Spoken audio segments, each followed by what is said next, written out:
उधर रूस ने ज़ेलेंस्की की सेना पर अपनी घातक तोपों से किए गए ताबड़तोड़ हमले का वीडियो जारी किया, जिसमें उसके सैनिक एक घने जंगल में छिपकर हमला करते नजर आए। और इस दौरान रूस के सैनिकों ने दुश्मन के ठिकाने पर एक के बाद एक कई जोरदार धमाके किए। गोलों की बरसात से पूरा इलाका थर्रा उठा। रूस की सेना की ओर से दागे गए इन गोलों के गिरते ही दुश्मन के ठिकाने में तबाही मच गई। वहां धुएं का खौफनाक गुबार आसमान की ओर उठता दिखाई दिया। रूस ने इन हमलों में यूक्रेन के कई टैंकों और बख्तरबंद गाड़ियों को ध्वस्त करने का दावा किया। हालांकि रूस की ओर से यह नहीं बताया गया कि ये हमले यूक्रेन के किस इलाके में किए गए, लेकिन रूस के रक्षा मंत्रालय के मुताबिक उसके सैनिकों ने इन हमलों में मस्ता-ए-सोवित्जर तोपों का इस्तेमाल किया, जिन्हें साल 1989 में सोवियत संघ के दौर में तैयार किया गया था। लेकिन दावा है कि बाद में मस्ता-ए-सोवित्जर तोप में कई बड़े बदलाव कर उसे और घातक बना दिया गया। रूस के रक्षा मंत्रालय के मुताबिक ये तोप 1 मिनट के अंदर ही 7 से 8 गोले बड़ी आसानी से दाग सकती है और करीब 30 किलोमीटर दूर मौजूद दुश्मन को भी तबाह करने की काबिलियत रखती है। यही नहीं, इस तोप की सबसे बड़ी खासियत है इसकी तेजी। करीब 60 किलोमीटर प्रति घंटा की रफ्तार से ये किसी भी इलाके में दाखिल हो सकती है और उसके भी बाद महज 1 से 2 मिनट के अंदर ही पहला गोला दाग सकती है। यही वजह है कि रूस जंग में यूक्रेन के खिलाफ बड़े पैमाने पर इस खूंखार तोप का इस्तेमाल कर रहा है।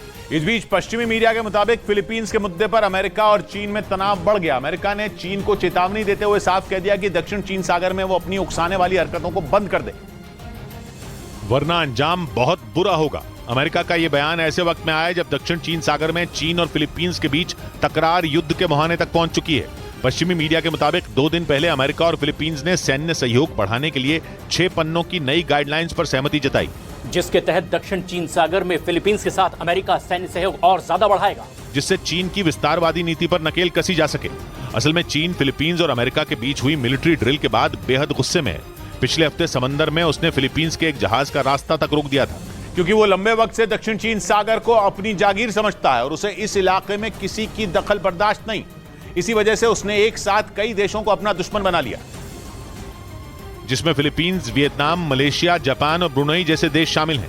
चीन पर आरोप है कि वो इस इलाके में अपना दबदबा बनाने के लिए यहां मौजूद छोटे छोटे द्वीपों को हड़पने की फिराक में है, जिसके बाद आने वाले खतरे को देखते हुए फिलीपींस ने अमेरिका से दोस्ती बढ़ा ली और उसकी सेना को अपने सैन्य अड्डों का इस्तेमाल करने की छूट दे दी। मतलब यह कि अगर चीन ने फिलीपींस की तरफ आंख उठाकर देखा तो जवाब सीधे अमेरिका से मिलेगा। उधर जापान में नेटो का ऑफिस खोलने के फैसले से चीन बुरी तरह भड़क गया। उसने नेटो और अमेरिका को सीधी चेतावनी दे दी और कह दिया कि इससे एशिया की शांति और स्थिरता कम होगी और टकराव बढ़ेगा। असल में एक रोज पहले जापान के मीडिया ने दावा किया कि नेटो जल्द ही टोक्यो में अपना एक दफ्तर खोलेगा, जो एशिया में नेटो का पहला ऑफिस होगा। जैसे ये खबर बीजिंग पहुंची, हड़कंप मच गया। गुस्से में तमतमाए चीन के विदेश मंत्रालय ने आपत्ति जताते हुए कह दिया कि वो शांति, सहयोग और विकास की धरती एशिया को कुश्ती का अखाड़ा नहीं बनने देगा। यानी चीन को जापान में नेटो की दस्तक किसी भी कीमत पर मंजूर नहीं है। लेकिन अमेरिका नेटो के ऑफिस के जरिए एशिया में अपनी धमक बढ़ाना चाहता है, ताकि चीन की दादागिरी पर लगाम लगाई जा सके।